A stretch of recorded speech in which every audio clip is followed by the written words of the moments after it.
Bagaimana mengundi? Senyum segar di pagi hari. Segala sentosa.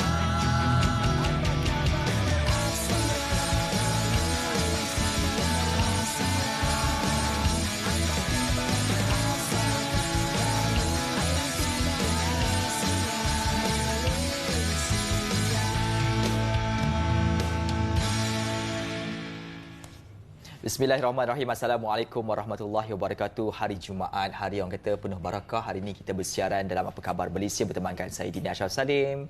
Dan saya juga Pak Syarahim. Diharapkan anda semua berada dalam keadaan yang sihat hendaknya. Sopan baginya rasa. Macam itulah. Begitulah kita. Hari Jumaat ini kita nak saksikan apakah yang berlaku sekitar Malaysia. Banyak perkembangan-perkembangan yang kami akan bawakan. Betul. Pertama sekali kami nak bawa nak terjah dulu rumah anda. Nak terjah rumah dulu. Kenapa tu? Kerana di rumah ni kadang-kadang kita tak perasan ada air yang bertakung dan kita tak letak ubat jeda detik. Maka kesannya boleh menyebabkan berlakunya kes peningkatan demam denggi disebabkan faktor daripada nyamuk itu sendiri. Ini laporan dibawakan apabila jumlah kes demam denggi pada Minggu Epidemiologi ke-44 tahun ME 44-22/22 menunjukkan berlakunya peningkatan sebanyak 233 kes ataupun 16% kepada 1,693 berbanding 1,460 kes pada minggu sebelumnya. Perkara itu diakui sendiri oleh Ketua Pengarah Kesihatan Tan Sri Dr. Hisham Abdullah berkaitan tentang perkara ini. Selain daripada kes demam denggi ini, salah satu penyakit lain juga ataupun kes lain juga berkaitan tentang nyamuk ini ada chikungunya. Ya, chikungunya. Juga dikatakan berlaku rekod yang meningkat sebanyak 12 kes direkodkan. Dan juga satu lagi surveillance Zika berkata sebanyak 1,739 sampel darah dan juga 16 sampel urin telah pun disaring dan hasilnya kesemua dah kita buat masa ini. Tapi dalam konteks yang sama kita nak bercakap tentang perkara kebersihan di rumah. Betul. Itu amat penting. Kalau ada, sebab konteks saya dulu pernah kena ke rumah kan, bila ada kawasan rumah kita yang ada kes demam denggi ni, biasanya pejabat kementerian kesihatan akan datang bagi ubat jentik-jentik tu. Betul. Tapi lebih-lebih lagi sekarang ni tengah musim hujan dan sebagainya, pastikan tidak ada apa-apa air yang bertakung di kawasan rumah dan sebagainya. Kita cuba untuk mengawal penyakit. Selalu jenguk-jenguk lah tadi, kena jenguk selalu kat rumah apa yang ada kan. Kalau dapat kawasan boleh berpotensi untuk air bertakung tu, cepat-cepat buang, terbalikkan. Kadang-kadang kita tak perasan kan pasu bunga ataupun apa-apa bahan yang berada di rumah. Baik, seterusnya berita berkenaan seorang lelaki yang telah ditahan kerana menyuruk dadah dalam pengulido. Jadi polis Pulau Pinang menahan seorang lelaki tempatan dan juga merampas dadah jenis ketamin bernilai RM160,000 yang disorok dalam tempat pengulido dalam serbuan di sebuah syarikat penghantaran di Bayan Lepas Jumaat lepas. Jadi Ketua Polis Daerah Barat Daya Superintendent Kamarul Rizal Jenal berkata bertindak hasil maklumat dan juga risikan sepasukan polis suspek berusia 28 tahun dan telah pun menyerbu syarikat penghantaran tersebut.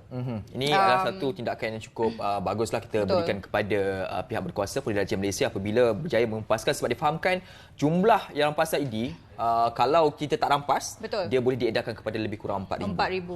Ini satu perkara yang kita beri tahniahlah kepada pihak berkuasa tempatan dan dalam masa sama juga rakyat kita ni kalau boleh janganlah benda-benda macam ni.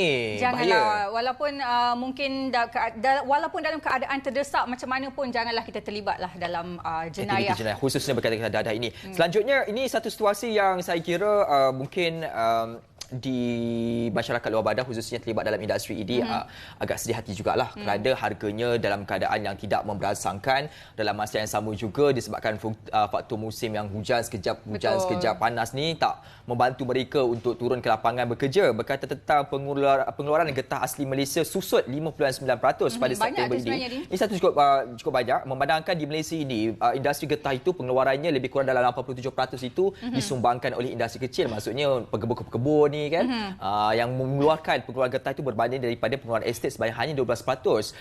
Dalam masa yang sama juga harga skrap pula turun 12.6%. 12 pendapatan lagi tinggi. Maksudnya harga tersebut menurun secara mendadak, iaitu sejumlah 465.86 sen sekilogram pada September 2022 berbanding sebelumnya 533.29 sen sekilogram pada Ogos 2022. Dan kita harapkan supaya ada satu perkara dilakukan membantu industri kecil pekebun getah ini, kerana kita faham kerana situasi semasa mereka yang terlibat dalam industri ini adalah mereka dalam golongan B40. Betul. Yang terpaksa turun ke lapangan melakukan segala yang terdaya mereka boleh lakukan. Kalau harga itu distabilkan dengan baik, insya-Allah kita dapat membantu mereka khususnya dalam ekonomi mereka. Baik, ni dalam kehangatan kita dalam hari-hari yang akan mendatang ni, kita nak ke arah PRU ke-15, jadi antara lokasi-lokasi tumpuan yang menjadi platform untuk calon-calon ahli-ahli parlimen merupakan pasar. Antaranya, pasar merupakan lokasi tumpuan mereka untuk berkempen dan untuk bersemuka bersama dengan pengundi-pengundi di kawasan masing-masing. Jadi, sejak beberapa hari inilah disaksikan kunjungan calon bersama jentera-jentera saling bersilih ganti memasuki lokasi tumpuan awam di negeri Kuantan. Dan pekan sehari restoran dan kedai makan serta pasar malam antara lokasi popular calon-calon untuk mengadakan sesi tinjauan mesra dan untuk mereka lebih mendekati pengundi secara santai untuk bukan saja memperkenalkan diri mereka tetapi juga mungkin untuk mesra, menambat hati pengundi-pengundi juga. Itu lebih dekat sebenarnya apabila kita berjumpa depan face to face, orang kita berdepan kan, berbanding dengan dahulu. Saya ingat lagi dalam PRN di Johor, di Melaka yang mana mereka terpaksa menggunakan platform sosial media secara khususnya untuk berkempen kerana tak boleh nak berjumpa depan-depan. Ketika itu PKP kan berlaku. Tapi alhamdulillah ianya kali ini dah tak ada dah PKP itu. Mereka boleh berjumpa berdepan-depan. Cuma kita harapkan supaya walaupun bukan satu kewajipan untuk memakai pelitup muka, berada di kawasan yang agak sesak seperti itu, pakailah. Kerana difahamkan ketika ini virus apa pun mudah terjangkit. Jadi kita dapat lakukan sekali yang terbaik untuk melindungi diri kita. Dan akhirnya ini tentang calon muda. Wow, calon muda ni kalau sebaik saya tak bertanding. Okay. Saya pun muda juga. Okay. Ashraf pun antara calon muda calon muda di dalam inilah. Okay. Ini calon muda mengintai peluang di Parlimen Hang Tuah Jaya apabila calon-calon yang bertanding di sana kesemuanya adalah daripada kalangan orang muda, khususnya daripada Parti Pakatan Harapan itu Adam Adli, Barisan Malaysia kita ada Datuk Muhammad Ridwan. Kemudian ada daripada Pejuang iaitu Sheikh Izzan Sheikh Saleh, dan juga daripada Gerakan Tanah Air Pejuang itu Muhammad Azzuddin Muhammad Idris. Lebih kurang umur mereka 41 sehingga ke usia lebih kurang 33 tahun. 3 daripada anak tempatan, 1 daripada bukan anak tempatan, tapi persaingan itu alhamdulillah buat masa ini persaingan itu persaingan sihatlah. Kita tak dapat lagi provokasi yang terlalu melampau dan kita harapkan ia dapat dielakkan. Tapi pada saya rasa calon-calon muda ni satu benda yang amat baguslah, terutama sekali sekarang ni dengan undi 18 kan. Semoga-moga calon-calon muda ni dapat juga menambat hati pengundi-pengundi muda.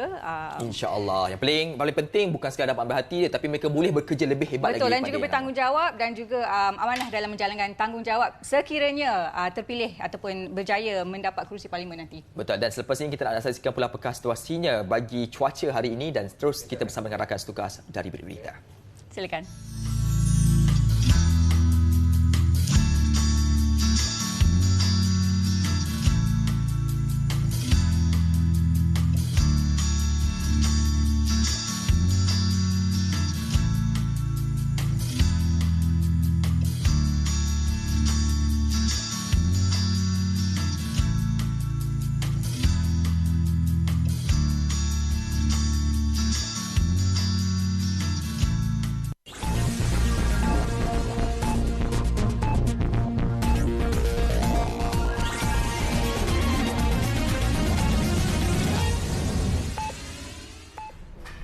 Assalamualaikum, selamat pagi, anda bersama saya Noliana Zulkifli.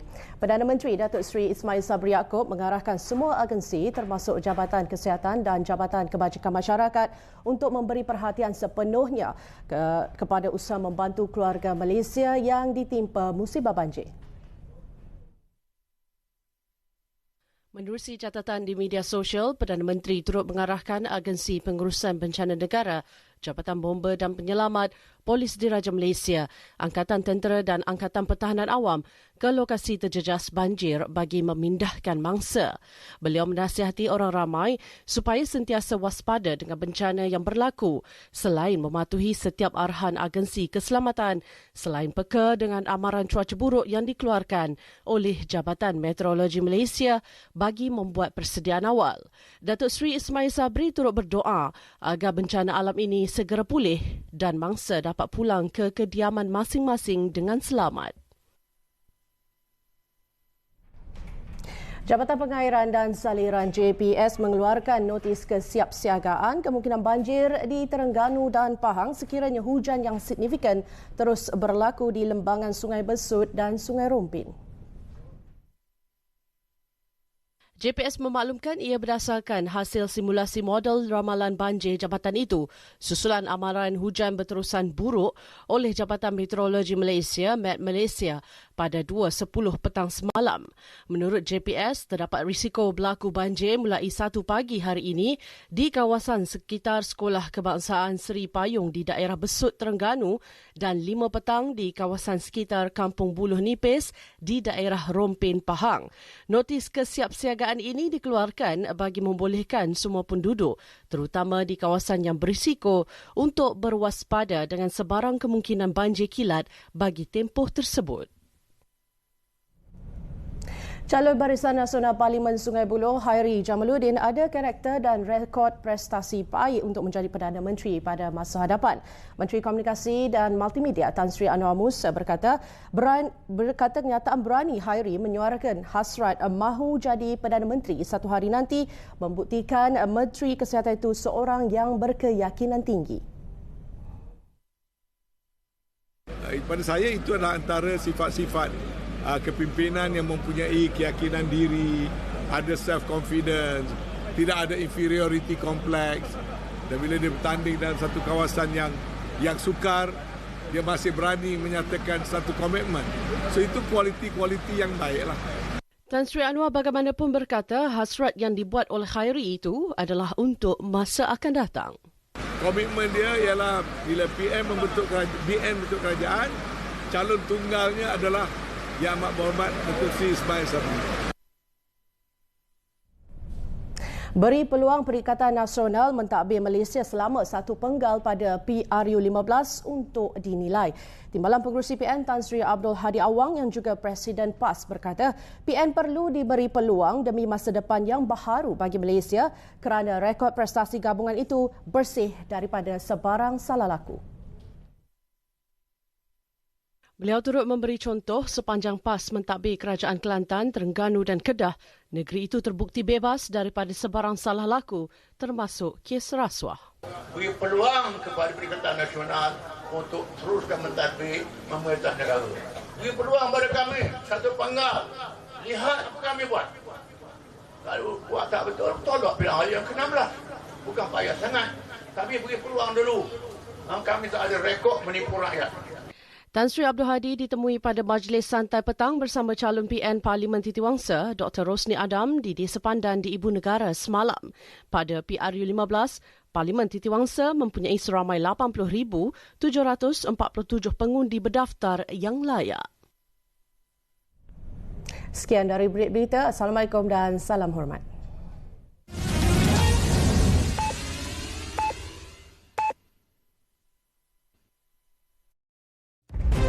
Bagaimana mengundi? Buat semakan tempat mengundi dan pergi ke saluran yang ditetapkan. Masuk ke tempat mengundi apabila dibenarkan oleh polis yang mengawal. Serahkan MyCard dan slip saluran kepada kerani pengundian pertama. Tunjukkan kedua-dua belah tangan untuk diperiksa. Bergerak ke hadapan kerani pengundian kedua. Celupkan jari telunjuk kiri ke dalam botol dakwat pilihan raya. Dapatkan kertas undi daripada kerani pengundian ketiga. Tandakan pangkah pada ruang kosong bersebelahan nama dan simbol calon pada kertas undi. Masukkan kertas undi yang telah ditanda ke dalam peti undi. Keluar segera dari tempat mengundi setelah selesai. Laksanakan tanggungjawab anda. Persediaan sebelum menghadapi banjir. Peka terhadap amaran banjir. Simpan dokumen penting dan sediakan beg kecemasan. Bersedia untuk berpindah sekiranya diarahkan pihak berkuasa. Langkah-langkah dilakukan semasa banjir. Dapatkan maklumat situasi terkini daripada sumber yang sahih. Berpindah segera apabila diarahkan. Jangan sentuh mana-mana peranti elektrik dalam keadaan basah. Jangan cuba harungi air deras. Langkah-langkah dilakukan selepas banjir. Jangan hampiri talian elektrik yang putus atau jatuh. Elakkan memakan makanan yang terkena air banjir. Elakkan terdedah kepada air banjir supaya tidak dijangkiti penyakit berjangkit bawaan air. Pulang ke rumah hanya setelah situasi disahkan selamat.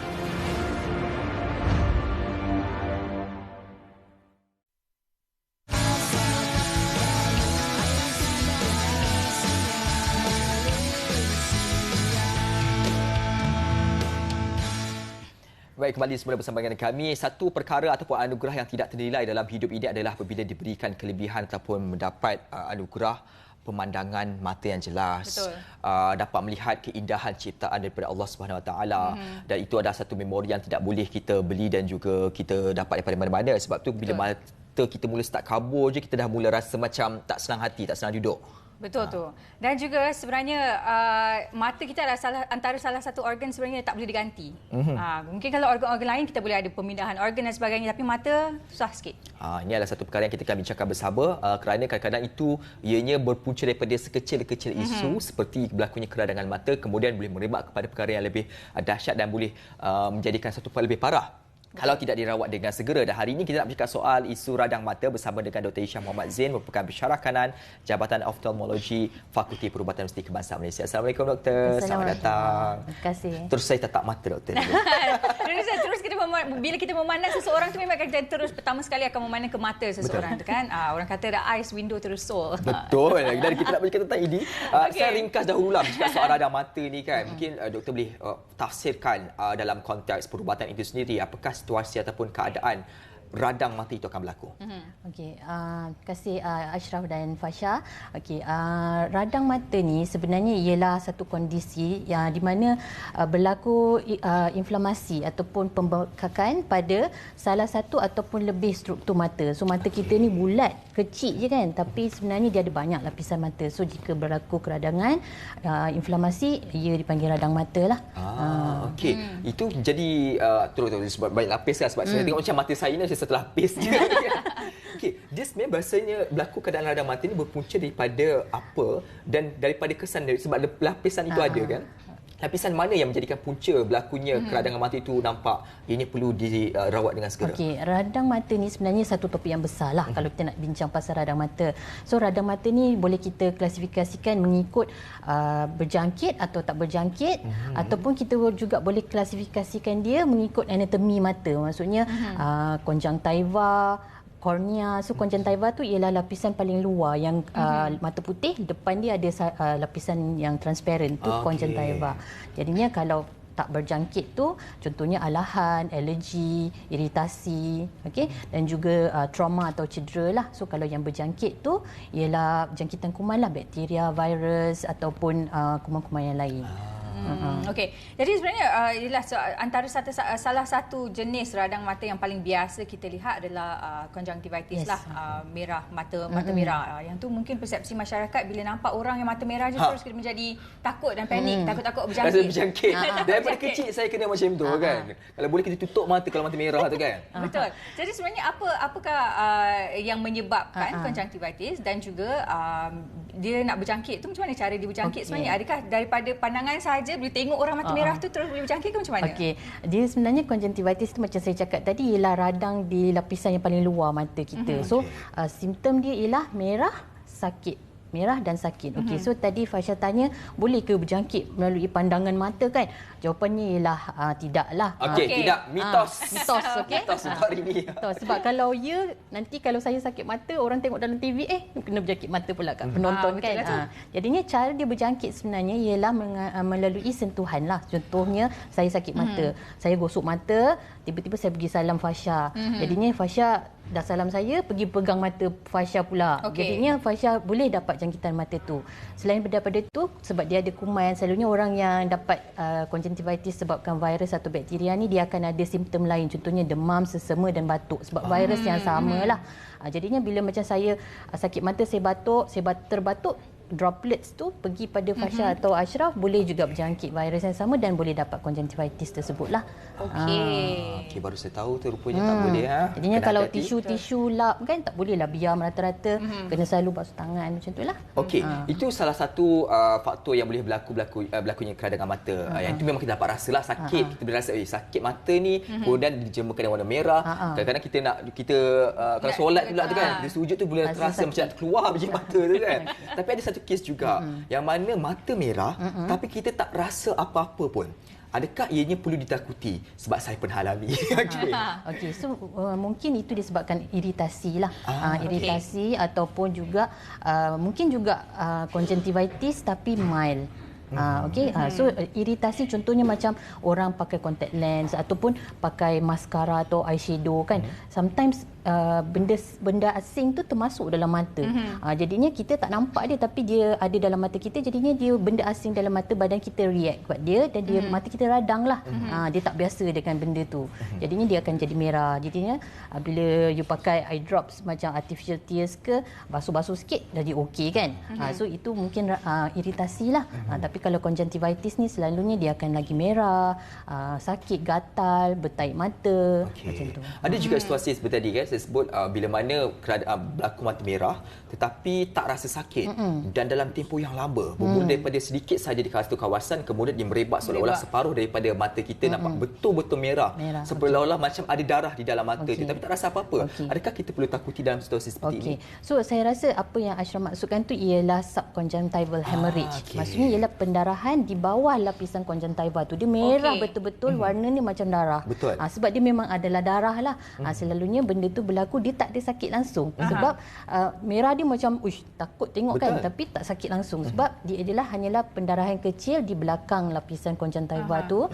Jadinya selalunya disebabkan oleh trauma ataupun kadang-kadang orang yang macam makan ubat cair darah kan, aspirin atau sebagainya, dia mungkin meneran kuat atau batuk kuat, sometimes saluran darah di konjungtiva tu pecah. Jadinya dia boleh berdarah lah dan dia tak ada simptom selain daripada merah dan dia akan hilang dalam masa 1-2 minggu sendirilah. Jadi itu tak bahayalah kalau berlaku seperti itu. Yelah, sebab kita risau betul mata tu kan merah seperti darah ada tapi tak baik-baik dah lakukan apa jua sekalipun berikan tapi tak ada rasa, rupanya dia akan baik dengan sendiri. Okey, daripada konteks seperti disebut disebabkan trauma itu, selain daripada situasi trauma, apa yang mungkin boleh menyebabkan berlakunya situasi trauma? Sebagai contoh, adakah difahamkan kalau kita berada menaiki kapal terbang ada wujudnya tekanan, itu boleh menyebabkan trauma juga. Ada juga situasi dikatakan bahawasanya kalau kita berada di tempat yang terlalu panas sangat, maksudnya kita berbasikal di tengah-tengah hari, boleh menyebabkan trauma yang akhirnya boleh menyebabkan seperti tadi tu, bahagian mata tadi tu terputus, mungkin darah itu kita keluar kan, sampai to the extent yang kita risau tu, tapi tak rasa sakit. Boleh ke situasi ini berlaku? Dia trauma yang saya maksudkan ni ialah direct trauma lah sebenarnya. Selalu panas macam tu ataupun aircon direct to your face kan, dia selalunya dia tidak menyebabkan pendarahan tu, tapi dia menyebabkan mata kering. Mata kering ni boleh juga mata jadi merah yang lama. So maksudnya mata kering tu ialah air mata kita ni dia punya komposisi tu dah tak normal. Sepatutnya ada air, ada lemak dan ada lendir. Tapi bila dia kering, dia punya environment mata tu dah tak normal. Jadinya mata kita akan jadi merah lah. So selalunya macam terlalu panas, terlalu sejuk, terlalu kering udara akan menyebabkan mata kering. Jadi kalau dalam situasi macam tu, apa yang perlu kita lakukan? Okey, sekiranya mata tu hanya merah, rasa macam perit-perit, rasa dry kan, dan tak ada simptom-simptom lain, tak ada kabur, tak ada apa-apa, dan selalunya kita nasihatkan pesakit untuk beli artificial tears. Pakai artificial tears tu ialah air mata tiruan. Air mata tiruan ni banyak jual di farmasi. Dia hanyalah kandungan cecair yang dia tak ada bahan pengawet lah. Selalunya kita minta pesakit beli yang tak ada bahan pengawet sebab dia lebih sama macam air mata kita. Jadinya macam replace lah air mata kita yang kurang berkualiti tu. Jadinya environment mata tu akan get better and pesakit akan rasa selesa lah. Okey, itu situasi yang kita boleh faham. Selain daripada itu juga, kita nak bercakap bagaimana tata cara kehidupan kita, khususnya memakai contact lens ni kan. Bagaimana cara yang baik untuk digunakan bagi mereka. Kita faham contact lens ni kadang-kadang digunakan because kerana kita dikabur pandangan, tak nak pakai cermin mata kan. Betul, dia tak nak pakai cermin mata. Tak nampak handsome nanti kan. Nak juga pakai contact lens kan. Mungkin kita boleh Kongsikan penggunaan terangkan. contact lens ini. Okey, contact lens ni sekarang memang macam famous lah kan. Dulu-dulu orang pakai contact lens untuk rabun, untuk tak nak pakai spek kan. Tapi sekarang dia adalah satu alat macam kosmetik pula. So macam walaupun dia tak rabun tapi mata nak nampak warna lain, pakai contact lens. Okey, contact lens ni kita boleh pakai sebenarnya, okey. Tapi dia ada cara-cara yang macam mana kita nak jaga bila kita pakai contact lens lah. So salah satunya ialah kat mana nak beli contact lens tu. Nombor satu, okay, kita kena beli tempat yang betul lah. Maksudnya kedai farmasi ataupun kedai optometris. Kadang-kadang di pasar-pasar malam ada juga jual-jual contact lens kan. Kita khawatiri apa sos dia tu, dari mana kebersihan dia tu kan. Kita tak pasti. Jadinya kalau boleh beli di tempat yang betul lah.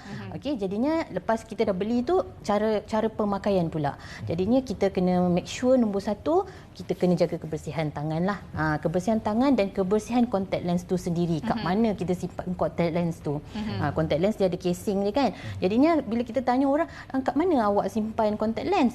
Oh, saya simpan dalam toilet sebab pakai dalam toilet. Itulah tempat paling kotor sekali, tapi kat situlah orang simpan contact lens selalunya. Jadinya tempat penyimpanan casing contact lens tu, solution dia kena make sure solution tu tak boleh expired lah. Kalau boleh beli yang botol kecil, jangan beli yang botol besar. Sebab selalu orang beli botol besar sebab jimat dan ada promotion kan. Jadinya kita beli yang kecil-kecil supaya cepat habis. Jadinya kita buka yang baru. Okey. So lagi satu yang paling penting ialah berapa lama kita pakai contact lens tu. Jadinya kalau kita start kerja pagi, 8 jam kita dah kena buka contact lens. Itu paling maksimum. Yes. Paling maksimum. Yes. Sebab mata kornea kita ni, tempat kita letak contact lens tu, dia perlukan oksigen daripada environment kita. Jadinya bila kita tampal, oksigen tak dapat masuk. Jadinya mata akan boleh jadi radang ataupun inilah masalah-masalah lain lah. Okey, kita banyak lagi sebenarnya nak bertanya dengan Dr. Aisyah berkenaan dengan penjagaan mata dan juga jenis-jenis penyakit mata yang lainnya. Tapi sekarang kita nak berhenti untuk berehat sekejap. Kita akan kembali sekejap saja lagi. Dengan keharmonian yang ada pada kita kali ini, kita boleh lihat ekonomi kita pertama baik berbanding dengan yang lepas.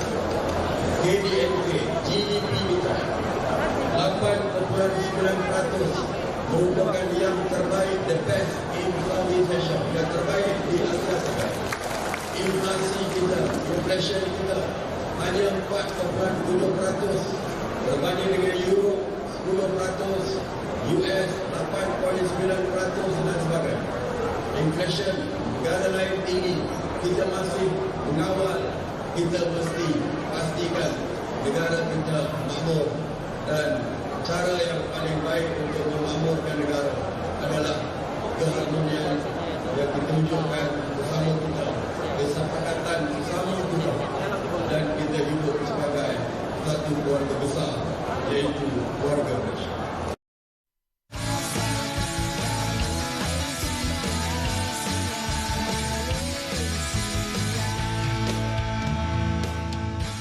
Baik, dari mata turun ke hati, mata yang cantik insya-Allah akan lebih lekat di hati. Lekat di hati, dekat di hati.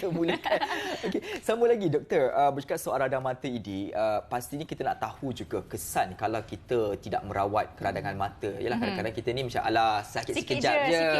Lepas ni 2-3 hari baiklah ni kan. Dan kita pun mengambil jalan mudah, mengambil tadi air mata palsu tersebut, eye drop untuk selesaikan. Tapi rupa-rupanya tak baik-baik lagi. Jadi apakah kesan lebih buruk kalau kita tidak merawat dengan cepat? Okey. So macam saya cakap tadi, radang mata ni sebenarnya besar, banyak jenis lah. So konjungtivitis tu ialah yang paling macam mild sekali lah kalau nak bagi tahu kan. Okey, so kalau konjungtivitis sahaja kita tak rawat, maksudnya tak pergi hospital, mungkin dia boleh baik sendiri. Sebab macam contoh kita batuk sesama lah, kita tak pergi doktor pun dia baik sendiri kan. Sebab dia virus yang sama, dia akan baik sendiri. Tapi konjungtivitis ni dia perlu dirawat sekiranya dia sudah menyebabkan kabur mata, sebab dia boleh menyebabkan inflamasi pada kornea pula. Kornea tu ialah tempat kita pakai contact lens tu lah. Jadinya bila conjunctivitis sudah merebak pada kornea, dia menyebabkan keratitis. So bila ada keratitis, penglihatan akan jadi kabur sikit. So ada certain virus yang boleh menyebabkan keratitis lah. So bila kabur tu, then you have to go to jumpa doktor mata lah. Jumpa doktor mata dan tengok apa sebenarnya masalah you ni. Okey, itu satu. Okay, kalau dia menyebabkan kabur mata. Dan kita kena tahu juga kadang-kadang mata yang sakit mata yang semakin teruk, semakin sakit, semakin merah, semakin kabur, mungkin dia bukan conjunctivitis sebab radang mata ni dia ada banyak. Okey, takut-takut sebenarnya dia adalah uveitis. Okey, uveitis tu ialah radang mata yang terkena pada lapisan tengah-tengah mata. Dipanggil macam mata hitam kita tu lah, iris, ciliary body dengan choroid lah kita panggil. Kalau tengok anatomi mata tu kita tahulah.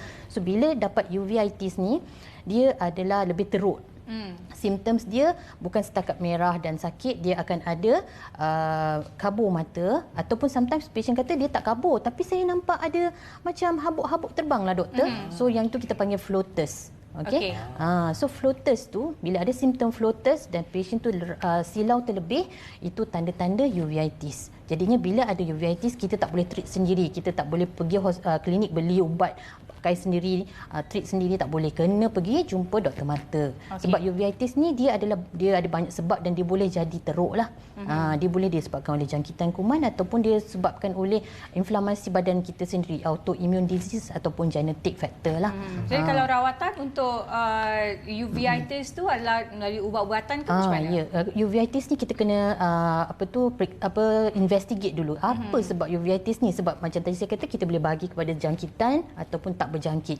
Jika dia jangkitan kuman, contohnya TB pun boleh menyebabkan uveitis. Orang selalu ingat TB paru-paru. Tapi TB ni dia boleh pergi pada mata kita tanpa pergi pada paru-paru. Jadinya kita panggil extrapulmonary TB. Maksudnya dia terus pergi mata. Jadinya kalau dia confirm TB, bila kita check, kita ambil kuman kita test untuk TB positif. So kita kena start ubat TB. Jika tak, dia akan berlarutan dan boleh menyebabkan kebutaan lah. Dan kuman-kuman lain, virus, herpes virus, boleh juga kuman kucing, toxoplasmosis kan. Sometimes ada pesakit datang, dia ada kucing kat rumah. Lepas tu tiba-tiba dia kata mata tak nampak lah doktor, dah seminggu. Bila kita check, kita suspect ni macam kuman kucing. Bila kita tanya ada kucing kat rumah? Ada. Kucing saya pun macam tak berapa sihat lah dalam sebulan ni. Mungkin kucing tu bawa kuman dan terkena pada dia lah, so masuk dalam mata gitu. Ini benda-benda yang kita tak pernah tahu ya, Ashraf. Dia masuk kucing tadi, lepas ni kena cek kucing kat rumah ni. Okey, saya nak tanya juga sebab kadang-kadang kan macam doktor sebutkan tadi, kadang-kadang kita rasa macam ada nampak benda-benda dalam mata, kadang-kadang kita nampak bintik-bintik dalam mata. Adakah itu salah satu simptom keradangan mata atau macam mana? Okey, so benda yang kita nampak, benda asing dalam mata tu, dia terbang-terbang tau. Dia terbang-terbang, selalu patient akan kata, saya ingat macam ada nyamuk doktor, tapi macam bukan. Tak boleh tangkap. Sebab sebenarnya di dalam mata kita. Okey, jadinya memang tak boleh nak tangkap lah kan. Okey, so sebenarnya ialah dalam mata kita, bola mata kita ni dia ada cecair. Cecair dalam mata kita ni kita panggil vitreous. Okey, so vitreous ni dia adalah jelly dalam mata kita untuk tahan shock kalau ada apa-apa masalah lah. Okey, so bila kita mengalami radang, sel darah putih akan increase dekat dalam mata, akan bertambah. Jadi sel darah putih ni yang terbang-terbang dalam mata, itu yang kita nampak sebagai floaters. Okey, tapi orang-orang normal macam kita ni akan ada floaters juga kadang-kadang. Betul tak? Macam kadang-kadang kan, kenapa macam mana nampak benda tapi tiba-tiba hilang pula kan. So itu pun adalah floaters, tapi dia bukan disebabkan oleh radang mata. Dia disebabkan oleh jelly dalam mata kita tu. Bila kita dah berusia sikit ataupun orang yang dia rabun jauh, power dia tinggi, dia punya jelly dalam mata tu, vitreous tu boleh menjadi cair dengan cepat. Maksudnya sepatutnya kita macam umur 40 something baru vitreous tu start cair dan kita boleh selalu dapat floaters tu. Tapi macam contoh orang yang power tinggi, spek mata power tinggi, maksudnya bola mata dia panjang tau. Jadinya jelly itu akan cair dengan lebih cepat. Jadinya umur dia 30 something dia dah boleh nampak floaters. Yang ni bukan masalah besar, tapi sekiranya floaters ni increase, maksudnya mengganggu, semakin banyak dan mengganggu penglihatan mata, kena check sebab kita takut ada masalah lain pula, iaitu koyak urat mata, koyak retina ataupun boleh progres kepada lekang urat mata retina lah. So floaters ni you mesti kena check. Tak boleh duduk rumah. Tak apalah sikit je nanti dia hilang kalau sendiri kata dia kadang-kadang ada, kadang-kadang tak ada, tak apa. Tapi kalau semakin teruk, maksudnya hari ni tiba-tiba ada sudden floaters. Daripada tak ada tiba-tiba banyak. Dan mengganggu penglihatan mata you terasa terganggu. You kena pergi cek mata. Okey. Ini satu perkara yang cukup menarik, satu perkara yang kadang-kadang kita anggap sebagai remeh tetapi itu barangkali boleh menyebabkan komplikasi lebih buruk. Dan pastinya kita nak bercakap tentang bagaimana untuk dapatkan mata yang sihat. Kerana kata orang kalau nampak warna putih tu cantik, bersih, adakah pertama soalan saya adakah itu mata sihat? Kedua, kalau tak ada dalam keadaan tersebut, adakah maksudnya kita tak sihat, mata kita tak sihat? Macam sebagai contoh dekat mata tu nampak urat-urat merah tu kan? Adakah kita ada kuning sikit? Kuning sikit mata, adakah itu tadi mata kita tak sihat? Dan bagaimana sebenarnya perkara yang boleh menyebabkan mata kita dalam keadaan yang sihat? Apakah perkara yang perlu kita lakukan? Okey, mata yang sihat ni bukanlah kita tengok warna dia. Sebab kadang-kadang dia genetic factor. Macam contoh genetic factor. Sometimes kalau orang mungkin Indian kan, you tengok mata putih dia macam ada banyak bintik-bintik hitam. Itu pigments. Okay? It can be normal. Okay? And then mungkin kuning-kuning sikit tu biasa. As long as itu biasa untuk dia dan dia benda tu tak menjadi lagi teruk. Okay, contoh mata merah. Sometimes ada orang dia boleh nampak saluran darah tu dekat mata. Ada orang mungkin dia punya saluran darah more prominent. Tapi kalau macam itu memang biasa untuk dia, then tak apa. Tapi kalau mata dia semakin merah, itu tak normal lah, tak sihat lah untuk dia. Okey. Kalau dalam situasi macam itulah, bila kita nak bercakap pasal penjagaan mata itu sendiri, pemeriksaan mata, mungkin ramai yang jarang atau tak pernah menjalankan pemeriksaan mata. Berapa kerap patutnya kita jalankan pemeriksaan mata? Kita nak cakap berapa kerap macam ikut jadual waktu tu tak adalah. Okey, tapi disarankan kalau kita berumur 40 tahun ke atas, kita mesti dah kena cek mata lah. Sebab ada juga contohnya penyakit yang tak ada simptoms. Maksudnya contoh penyakit glaukoma, dia tak ada simptoms. Maksudnya peringkat awal tak ada apa-apa. Dia kata mata normal je, tapi bila jumpa doktor, tiba-tiba doktor awak dah ada glaukoma ni. Tu ialah dia tak ada simptoms, tapi bila dah late, dah teruk, baru dia akan tak nampak lah. Tu dia tak ada merah, tak ada sakit, tak ada apa. Okey, so 40 tahun ke atas, kita punya risiko tu ada untuk dapat glaukoma tu adalah semakin tinggi lah. Okey, lagi satu, contohnya macam orang kencing manis. Orang kencing manis dia mesti mendapatkan paling kurang setahun sekali pemeriksaan mata. Sebab ini paling penting. Sekarang population kat Malaysia kencing manis tu sangat rampant lah. Sangat ramai orang dapat kencing manis. Tapi mereka tak ada pengetahuan di mana kencing manis tu sebenarnya dia boleh affect mata kita. Sometimes dia dah tak nampak kan. Jadinya dia ingat rabun lah, makcik rabun lah nak pergi cek mata. Tapi sebenarnya bukan sebabkan rabun, katarak ke apa. Tapi sebabkan kencing manis dah teruk kat mata. Jadinya orang kencing manis paling penting kena cek mata lah. Setahun sekali paling kurang. Nasihat seorang doktor kepada anda yang mungkin masalah ini menganggap bahawa kencing manis tu mungkin dekat pakai ubat cukup dah. Tapi rupanya mata juga memainkan peranan penting dan perlu buat pemeriksaan. Pastinya juga nak bercakap soal mata yang sihat ini, kalau macam badan yang sihat kena senam selalu kan. Mata ni dia jadi senam mata tu tak nak bagi dia mata nampak sihat ataupun makanan tertentu supaya mata kita tu cantik je dan kita tak mulai masalah-masalah berkaitan dengan mata ini. Mata cantik tu subjektif lah kan. Okay. Tapi mata yang sihat tu kalau kita nak cakap kalau tak ada penyakit mata tu sihat lah, insya-Allah. Mata actually kalau kita cakap orang yang rabun tu bukan mata dia sakit sebenarnya, memang mata dia originally macam tu. So dia Allah ciptakan dia, matanya memang bola matanya panjang dan dia ada power mata dia. Tu bukan mata yang sakit lah. Okey. Jadinya macam mana nak mata sihat ni ialah of course macam sekarang kita banyak guna gadget semua kan. Gadget ni untuk kanak-kanak kita risau sikit sebab kita risau bila dia terlalu banyak sangat guna gadget untuk near work, maksudnya guna jarak dekat terlalu lama, dia boleh menyebabkan kanak-kanak tu dapat rabun. Tapi kalau orang yang dah besar macam kita ni kan, kita punya bola mata dah stop memanjang, dah tak memanjang lagi. Jadinya power spek mata kita tu tak adalah bertambah sangat. Okey, tapi apa yang jadi pada kita kalau kita asyik tengok komputer, asyik tengok gadget. So nombor satu yang akan terjadi ialah dry eyes lah. Penat, mata kita penat. Sebab bila mata kita sebenarnya Allah jadikan kita ni automatik akan blink. Sebab mata kita bila macam viper tau, kita ada air mata kan. Mata kita blink untuk ratakan air mata tu supaya mata kita semua lembab, macam saya lah, saya kuat blink. Bercakap pun blink 10 kali, 20 kali. Bagus kan? Tapi bila kita terlalu fokus pada benda, kita macam mata kita terlupa nak blink. Jadinya kita fokus lama kan? Jadinya tak blink, mata kita jadi kering. Jadinya lepas bila terlalu kering, kita boleh jadi macam tak nampak sangat. Tapi bila kelip-kelip mata, baik balik doktor. Tapi bila saya baca banyak, jadi kabur balik. Jadinya itu simptom kering mata lah. Boleh senang yang boleh lakukan, blink mata lah. Blink mata ataupun lepas you banyak guna near work, you kena rehatkan mata you untuk pandang jauh. Menarik perbincangan hari. Betul. Saya rasa tak cukup lagi nak berbincang pasal kesihatan mata dan juga penjagaan mata. Tapi apa pun kita ucapkan terima kasih Dr. Aisyah Muhammad Zain, pensyarah kanan Jabatan Oftalmologi dari Fakulti Perubatan UKM. Jadi kepada anda semua di luar sana tu, jagalah mata anda elok-elok. Ya, anugerah Allah yang tidak terdilai. Dan selepas ini kita nak bercerita juga tentang apakah yang menarik untuk dilakukan bersempena dengan hari Jumaat ini. Jangan ke mana-mana. Apa khabar kembali selepas ini.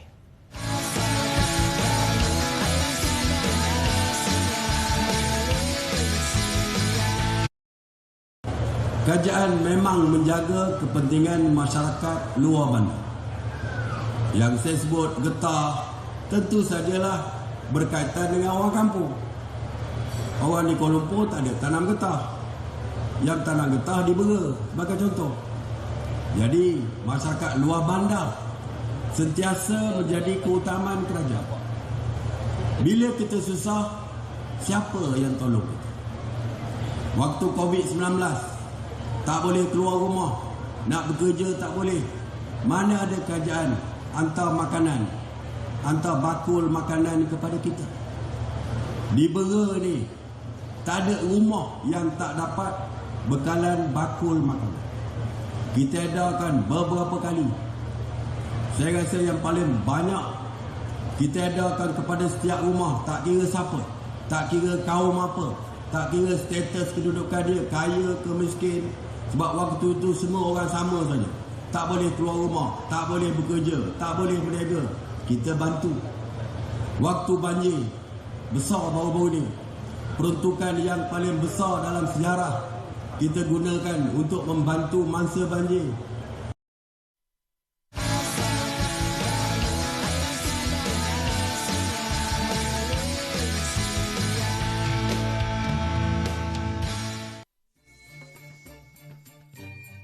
Setiap hobi atau minat mempunyai potensi untuk diperkembangkan. Malah, hobi atau minat yang dilakukan, jika dilakukan secara konsisten, ianya mampu menjanda pulangan berganda kepada individu berkenaan. Inilah yang berlaku kepada Asad Salman Daud, warga negara Iraq yang kini boleh tersenyum lebar apabila minatnya dalam menghasilkan model bot kayu kini menjadi profesen tetapnya. Malah lebih membanggakan apabila hasil kerjanya semakin diterima oleh masyarakat luar. Katanya, dia sudah meminati dunia penghasilan model bot kayu ketika dia masih berusia belasan tahun. Ujarnya, setiap model kayu yang dihasilkan olehnya diperbuat dari kayu jati. Ekoran kayu tersebut merupakan kayu yang terbaik. Selain ianya turut digunakan dalam penghasilan bot yang serupa pada suatu ketika dahulu. Tambah Asad lagi, kebanyakan kayu jati yang diperolehnya adalah hasil dari kitas semula, pintu-pintu rumah dan bingkai tingkap yang dibuang. Namun, dia juga pernah membeli kayu-kayu jati baharu, terutama sekali apabila menerima tempahan dari individu yang mahu dia menggunakan kayu yang baharu. Ditanya mengenai dari mana dia belajar membina model kapal berkenaan, katanya dia terlebih dahulu akan berjalan di sekitar pantai di Iraq dan membuat pemerhatian selain bertanya kepada pemilik bot asal. Asad turut menambah rezekinya semakin bertambah, terutama menjelang Piala Dunia Qatar yang bakal berlangsung tidak lama lagi. Setiap model bot yang dihasilkan oleh Asad bersaiz kira-kira 20 hingga 300 meter dengan harga jualan dari $10 hingga $2,000 Amerika bergantung kepada jenis kayu yang digunakan dan saiz.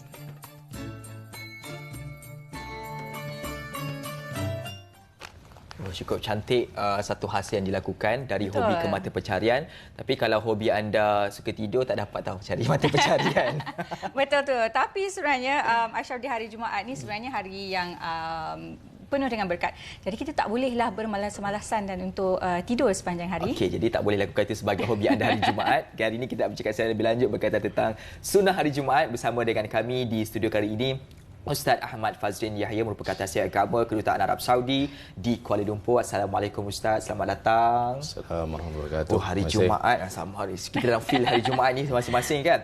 Sebelum saya nak bercakap soal sunnah hari Jumaat ini, saya nak tanya dululah tentang hari Jumaat itu sendiri. Kerana di mana-mana dari kecil lagi kita cakap hari Jumaat, hari pengurusan hari. Betul. Hari Jumaat itu banyak berkatnya. Apa istimewanya sebenarnya hari Jumaat ini? Baik, dalam satu hadis, ada banyak hadis sebenarnya berkaitan dengan kelebihan hari Jumaat ini. Antaranya hadis yang diriwayatkan oleh Ibnu Majah. Nabi SAW menyebut, "Inna hadha yawmu 'idin ja'alahu Allah lil muslimin." Ini adalah hari kemenangan ataupun hari perayaan yang Allah ciptakan kepada orang Islam. Maka kita kan biasa kalau hari raya Aidilfitri ke hari raya Aidil Adha, apa yang kita buat? Kita bersiap cantik, berhias, mengenakan pakaian terbaik. So begitulah pada hari Jumaat. Sepatutnya kita mandi dan sebagainya, bersiap dengan sebaik-baik persiapan diri, keluar rumah sama ada orang nak pergi kerja ataupun nak pergi solat Jumaat dengan sebaik persiapan seolah-olah kita nak perhari raya. Kerana itulah kelebihan hari Jumaat mengatasi hari-hari yang lain. Dalam satu hadis lain juga diriwayatkan oleh Imam Muslim, Nabi sebut, khairu yawmin tala'at alaihi syams, sebaik-baik hari yang terbit pada matahari adalah yaumul Jumaat. Khuliq, kenapa lebihnya? Khuliqa fihi Adam, pada hari Jumaat lah Allah ciptakan Nabi Adam, ayahanda kita yang pertama. Pada hari itu jugalah Allah masukkan Nabi Adam ke dalam syurga. Pada hari itu jugalah keluarnya daripada syurga, dia dihantar ke bumi. Pada hari itu jugalah Nabi Adam AS diberi pengampunan atas kesilapannya di syurga. Dan wala taqumus saa'ah ila yaum al-jum'ah, disebut juga dalam hadis tersebut, tidaklah berlaku hari kiamat melainkan pada hari Jumaat. Dan juga hari Jumaat merupakan hari yang ke-6. Allah menciptakan alam ini 6 hari.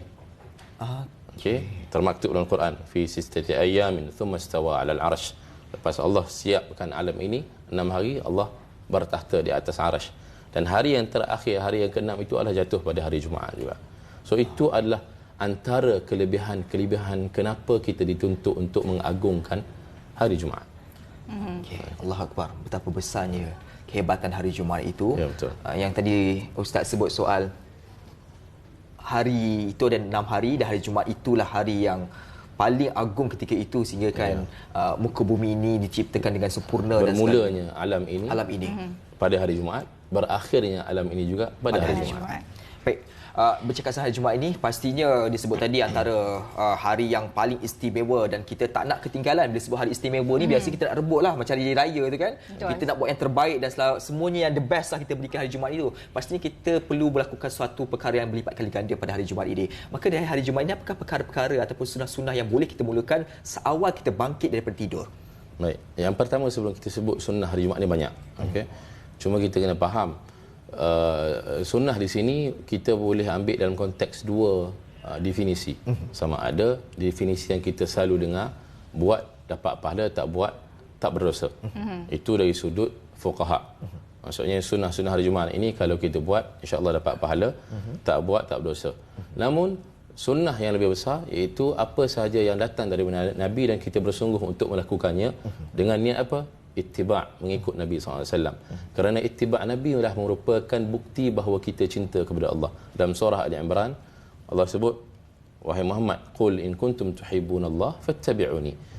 Wahai Muhammad, katakanlah kepada sahabat-sahabatmu, katakanlah kepada umatmu, sekiranya kamu semua mencintai Allah, maka ikutlah aku. Ini ikutlah Nabi Muhammad SAW. Okey. Jadi sunnah atau perkara-perkara sunat yang kita perlu lakukan pada hari Jumaat adalah kita panggil additional value kepada benda-benda wajib yang kita wajib lakukan pada hari Jumaat, yang mana Allah sangat suka hamba-Nya. Dalam hadis kursi Allah sebut hamba-Ku yang mendekatiku dengan an-nawafil, dengan amalan-amalan nawafil sunat ini, sehingga aku mencintainya. Okey, fa idza ahbabtuhu, apabila aku mula mencintainya, dia mendengar dengan pendengaranku, dia berjalan melihat, dan apa saja yang dibuat dengan pemantauanku, sehinggalah fa idza sa'alani la'utiyanna, apa je yang dia minta aku akan beri, apa yang dia minta dijauhi daripadanya aku akan lindunginya. Sebegitu pentingnya amalan sunat. Okay? So jangan kita take for granted bila kita sebut ini amalan sunat. Baik, secara ringkas, amalan sunat dalam hari Jumaat, antara yang paling utama ialah nombor satu, bersalawat kepada Nabi sallallahu alaihi wasallam. Nabi sebut dalam hadis Abu Daud lebih kurang, inna min afdali ayyamikum yaumul jum'ah faakthiru alayya min as-salati fihi fa inna salatakum ma'rudatun alayya. Nabi sebut, sesungguhnya sebaik-baik hari dalam 7 hari ini di sisi kamu wahai umat Islam adalah hari Jumaat. Maka perbanyakkanlah salawat ke atasku pada hari Jumaat, kerana salawat-salawatmu ke atasku dibentangkan, dipamerkan oleh Allah Subhanahu Wa Taala kepada kita. Ini Nabi SAW, walaupun baginda telah wafat meninggalkan kita 1400 tahun lepas, setiap kali kita salawat kepada dia, salawat-salawat kita ini dibentangkan kepada Nabi SAW. Yang lain daripada itu adalah doa. Okey, masyhur bahawa hari Jumaat merupakan antara hari yang mustajabnya doa. Okey, hari mustajabnya doa. Cuma di sana ada dua pendapat berdasarkan dua hadis yang berbeza. Okey, yang paling kuat sewaktu salat Jumaat itu sendiri. Yang kedua, sebab saya tak bacalah hadis banyak. Okey, kita nak grab the timing ada. Hadis yang kedua menyebut faltamisuha akhir sa'atin ba'da al-'asr. Kejarlah waktu mustajab doa pada hari Jumaat ni pada hujung jam terakhir, sejam terakhir pada selepas waktu asar. Okey.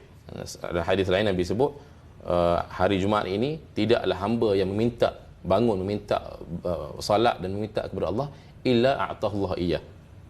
Kecuali Allah beri apa yang diminta. So para ulama merangkumi beberapa hadis yang banyak mengatakan ada dua timing.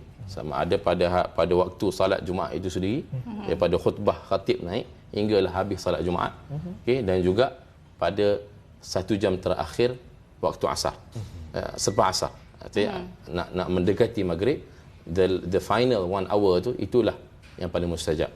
Okey, kenapa juga waktu solat itu juga dikira sangat-sangat mustajab? Kerana ada purpose Allah jadikan hari Jumaat ini sebagai Jumaat. Okey, Imam Ibn Kathir memberi penerangan kenapa Jumaat ini dinamakan Jumaat. Kerana berasal daripada perkataan jamaah. Jamaah dalam bahasa Arab maksud dia berkumpul. So dalam satu minggu ini hanya 1 hari saja umat Islam diwajibkan berkumpul, which is hari Jumaat. Bersolat Jumaat. Betul. Okey, siapa pernah dengar tentang haji? Kita ada hari Arafah. Betul. Okey, perhimpunan terbesar umat Islam dalam masa setahun, setiap tahun. Dalam setiap minggu ada perhimpunan terbesar umat Islam. So hamba Allah SWT, bila Allah panggil untuk berkumpul, Allah nak panggil berkumpul for nothing ke? Tak. Allah panggil berkumpul hamba-Nya sebesar-besar umat pada hari Arafah dan pada hari Jumaat, tidak lain tidak bukan untuk Allah mengurniakan apa yang hamba-Nya nak meminta. So these are the two timing pada hari Jumaat yang Allah akan makbulkan padanya doa. Dan kerana itu jugalah, kerana ini adalah hari raya, hari Jumaat seminggu sekali, dan juga hari berkumpulnya umat Islam dalam tempoh seminggu itu sekali ni. Sebab itulah antara sunnah-sunnah lain, kita bahkan ada pendapat yang mengatakan wajib mandi pagi Jumaat. Okey, ada hadis yang sebut barang siapa nak al-ghuslu yaumal jum'ati wajibun ala kulli muhtalim wasiwak. Mandi pada hari Jumaat wajib ke atas semua yang dah akil baligh. Kerana apa? Ada orang kata, Ustaz, kalau kita tak sempat nak mandi ke, tak sah ke, macam mana? Kita kena fahami konteks hadis Nabi masa Nabi sampaikan hadis, kerana ini pendapat ulama lah, ini bukan saya punya perception sendiri. Orang Arab, especially termasuk sekarang pun, dia orang tidak mandi kerak macam kita. Kan orang Melayu, orang Nusantara ni kerak mandi. Orang pergi, kalau pergi umrah pun, antara orang Arab bising yang manage hotel tu orang Asia lah, especially orang Melayu dengan orang Indonesia. Dia orang nak angkut tank isi air itu cepat habis sebab kuat mandi. Okey. So orang Arab kurang mandi. So bila nak berkumpul, ialah nak solat. So kalau tak mandi, maka bau dan mengganggu kekhusyukan orang nak beribadat. Jadi atas faktor itulah dikatakan diwajibkan untuk kita mandi gosok gigi, siwak, dan juga mengenakan taib, yakni wangian pada hari Jumaat. Selain daripada kita pergi pada hari raya dalam seminggu dalam keadaan terbaik bertemu Allah, dan juga kita tak mengganggu kekhusyukan dan concentration kawan-kawan muslim kita yang lain. So inilah antara sunnah-sunnahnya yang boleh saya sentuh pada peringkat awal ini. Jadi antara hikmah-hikmah sebenarnya sunnah yang digalakkan untuk kita lakukan pada hari Jumaat, bukan sahaja untuk kita mendapatkan pahala, tapi sebenarnya bila macam Ustaz katakan tadi adalah untuk menjaga kebersihan diri dan sebagainya. Banyak hikmah dilakukan dalam konteks ini. Ini satu perkara yang menarik, dan kita harapkan dapat memberikan pandangan secara khusus kepada mereka semua di luar agar mengambil iktibar daripada bagaimana istimewanya hari Jumaat ini. Masa mencuburi kita, Ustaz, banyak sebenarnya nak tanya lagi berkaitan tentang hari Jumaat ini, sebab tadi sebut Jumaat terlalu istimewa. Perkara-perkara menarik yang mungkin kita fahami sendiri dalam konteks ini, nanti insya-Allah kita akan bersama lagi dengan Ustaz. Terima kasih Ustaz Ahmad Fazrin Yahya, merupakan Tasir Agama Kedutaan Arab Saudi di Kuala Lumpur. Kita pun sudah berada di penghujung rancangan hari Jumaat ini, hari cukup indah ini. Apa yang disebutkan tadi itu masih lagi boleh kita lakukan, kerana hari Jumaat belum tamat lagi untuk hari ini. Belum, masih awal di hari Jumaat. Karya paling ringkas kita boleh lakukan berselawat kepada Nabi Muhammad SAW. InsyaAllah ganjarannya itu luar biasa. Betul, dan juga apa-apa doa paling mustajab untuk diminta pada Allah pada hari Jumaat juga. Baik, setakat itu saja hari ini. Apa khabar Malaysia? Anda bersama saya Fasha Rahim dan juga saya Dina Syah Salim. Teruskan bersama dengan kami. Banyak perkembangan-perkembangan kami berikan kepada anda, khususnya berkaitan tentang pilihan raya umum ke-15. Teruskan kesetiaan anda bersama dengan Bernama TV. Assalamualaikum dan selamat tinggal. Bye.